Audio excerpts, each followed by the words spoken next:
রঘু রঘু রঘু রঘু মানে বুঝতেই পারছো তোমরা। তো রঘু ডাকাত দেখে ফেললাম এবং ঝটপট তোমাদের সাথে রিভিউটা শেয়ার করব কেমন লেগেছে রঘু ডাকাত সিনেমাটা। তো সিনেমা লাভার বন্ধুরা, আশা করছি তোমরা খুব ভালো আছো। তো এখন কথা হলো রঘু ডাকাত মুভিটা কেমন লেগেছে। সবাই খুব আনন্দের সাথে পুজোর দিনগুলো কাটান এবং পরিবারের সাথে আত্মীয় বন্ধুর সাথে সবাই একসাথে ঘুরে বেড়ান এবং খুব ভালো থাকুন, সুস্থ থাকুন এবং এইটুকুই চাইবো যে যেন বৃষ্টিটা আর না হয়। তো একটাই কথা বলবো সর্বপ্রথম, যে পুজোর এই দিনগুলো সবাই খুব ভালোভাবে কাটান। এবং এই সিনেমাটা কেমন লেগেছে সে বিষয়ে এখন কথা বলা যাক। তো সর্বপ্রথম বলে রাখি, এই সিনেমাটার বাজেট কিন্তু বাংলা সিনেমার সবথেকে বেশি বাজেটের সিনেমা। বাংলায় এখনও পর্যন্ত সবথেকে বেশি বাজেটের সিনেমা হচ্ছে এই রঘু ডাকাত। 10 থেকে 12 কোটি বাজেট আছে এই সিনেমাটার। এবং দেখা যাক এই সিনেমাটা কতটা অডিয়েন্সকে আনন্দ দিতে পেরেছে। এবং এটা সম্পূর্ণ আমার ওপিনিয়ন থাকবে এবং তোমাদের ওপিনিয়নটা অবশ্যই কমেন্ট করে জানাতে ভুলো না।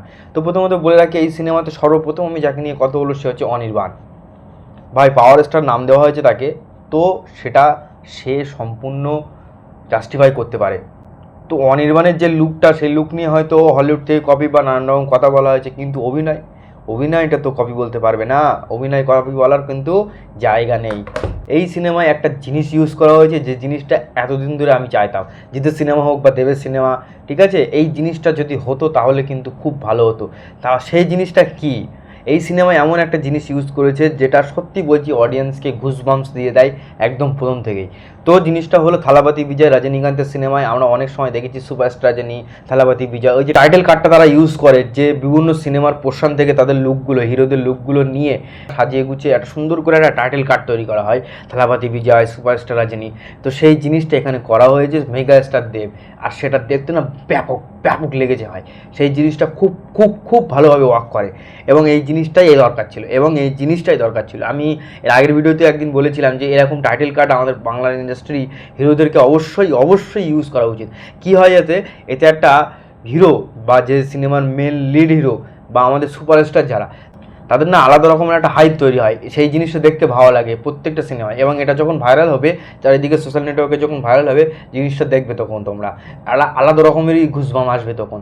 তো এই সিনেমা যেটা নিয়ে কথা বলছিলাম, অনির্বাণকে বাস কী বলবো, মানে মারাত্মক লেগেছে, মারাত্মক। আর সেই সাথে একটা কথা বলি, বাংলায় এই জিনিসটা একদমই ইউজ করা হয় না।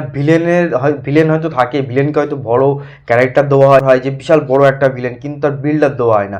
ভিলেনটা যেন এসেছে, তার কাজ ভিলেনই করা, তো সেই ভিলেনই কাজ করে সে বেরিয়ে যাচ্ছে, এরকম একটা বিল্ড আপ দেওয়া হয় না। বা বিজিএম বা ভিলেনের জন্য এক্সট্রা যে একটা সেট আপ ভিলেন আসছে, ভিলেনের এন্ট্রি সিন, সেইগুলো করা হয় না, কিন্তু এই সিনেমাটায় সেটা করা হয়েছে।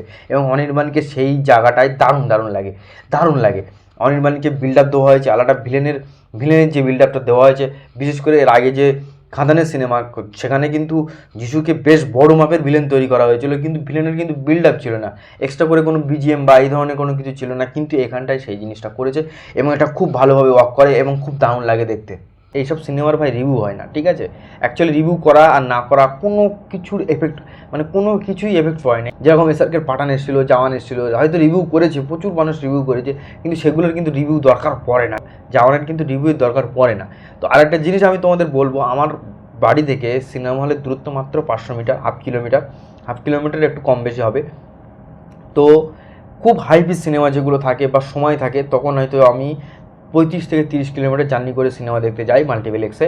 নাহলে কিন্তু আমাদের এই সিঙ্গেল স্ক্রিন, যেটা থেকেই আর কি সিনেমা দেখা শুরু, ছোটো থেকে সিনেমা দেখা বা ছোটোবেলার সিনেমার যে ইতিহাসগুলো থাকে, মানে কি বলবো মুভমেন্টটা, মানে ছোটোবেলায় যে সিনেমাগুলো দেখে দেখে বড় হয়েছি, যে জায়গাটায় বড় হয়েছি, তো সেখানেই চলে যাওয়া হয়। তো বিশেষ করে রঘু ডাকাতটাও সেই একই ব্যাপার, কেন সময়ের অপেক্ষা, এখন পুজোর সিজন আছে। তো যাই হোক, স্পয়লার ছাড়াই আমি বলছি, জাস্ট সিনেমাটা দেখার মতো সিনেমা হয়েছে। বাংলায় বাজেট যে খরচ হয়েছে এই সিনেমাটা কিন্তু দেখলে বোঝা যায়। এবং এই সিনেমায় সৈনী সরকার, ইদিকা পল, প্রত্যেকের অভিনয় কিন্তু চোখে পড়ে, দারুণ অভিনয় করেছে তারা। এবং সর্বশেষ যদি কথা বলি, মেগা স্টার দেব কী করেছে ভাই সিনেমায়, তার অন্যরকম লাগছে সত্যি বলছি। সেই সাথে ডায়লগ ডেলিভারিগুলোও না দুর্দান্ত লাগছে। এতদিন যারা রোস্ট করতো দেবকে নিয়ে, আরে ভাই যা তোদের পাপ এসেছে, এই ডায়লগটাই খাটে এখানে, ঠিক আছে। আলাদা রকমেরই একটা মুভি হয়েছে এবং এই মুভিটা আমার দেখতে খুব ভালো লেগেছে। এবং এই ভিডিওটা আমি জাস্ট একটু অন্যরকমভাবে করলাম। এবং হ্যাঁ, আরও একটা জিনিস তোমাদের বলবো, এই মুভিটা কারা দেখতে যাবে না, পুজোয় ঘুরবে, কি করবে না করবে সেটা তাদের নিজস্ব পার্সোনাল ব্যাপার। তবে সময় পেলে বাংলার প্রত্যেকটা সিনেমা দেখো, এইটাই বলবো। তবে এই সিনেমাটা খুব ভালো লেগেছে এবং কালকে কিন্তু আবার সেই শুরু হয়ে যাবে তো দেখার বিষয় হচ্ছে এই সিনেমাটা কতটা লং রানে চলে এবং কতটা বক্স অফিস কালেকশন করে, কী রকম বক্স অফিস কালেকশন করে।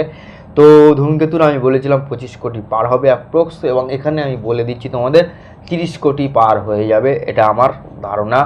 তো যারা দেখেছো তাদের কেমন লেগেছে সিনেমাটা কমেন্ট করে জানাও, এবং যারা দেখোনি তারাও ভিডিওটা দেখে আমার রিভিউটা দেখে কমেন্ট করে জানিও, এবং ফুল ডিটেলসে আলোচনা করব একটু কদিন পরে। তো ভিডিও ভালো লাগলে লাইক কমেন্ট শেয়ার করতে ভুলো না, সাবস্ক্রাইব করে দিও। দেখা হচ্ছে নেক্সট ভিডিও, ততক্ষণ পর্যন্ত সবাই ভালো থেকো, বাই বাই।